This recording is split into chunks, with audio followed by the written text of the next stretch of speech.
Hello বন্ধুরা, welcome to my channel. তো এইখানে মোর 7 নাম্বার ব্লগ ভিডিও। তোমার সবাই কেমন আছেন? আশা করি সবাই ভালো থাকবেন। তো আমি যাবার হচ্ছে ডিউটি। আজ কিন্তু রোববার, দুঃখের বিষয় যে আজই রোববার, তারপর আমার ডিউটি যাবার লাগেছে। তো দেখা পাচ্ছেন এই যাবার হচ্ছে ডিউটি। তো রোববার করে বেশিরভাগ বন্ধ থাকি, তো কাজের চাপে খোলাও থাকে মাঝে মাঝে। তো সেরকমই আজই রোববার, আজও যাবার লাগেছে, কিছু করার নাই, যাবার লাগবে। তো দেখা পাচ্ছেন এই রাস্তাটা কায় কায় চিনেন অবশ্যই কমেন্টে জানাবেন। ভিউটা দেখো, রাস্তাটা জাস্ট ওয়াও ওয়াও ওয়াও। তারপর আমার ছুটি হয়ে গেছে, আমাদের আসার কাজ সময় শেষ একটু হয়ে হাসি গেছে। মজা ঠাট্টা জেলায় করে নিনি। আমরা বাড়ি যাচ্ছি।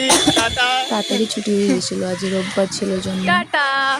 তো আসবার সময় কনে গাজি ভিডিও করে নিছু, সময়ের অভাবে ভিডিও করা হয় না, তাও করিছু। তো আজকের জন্য এই কি নাই, দেখা হবে নেক্সট।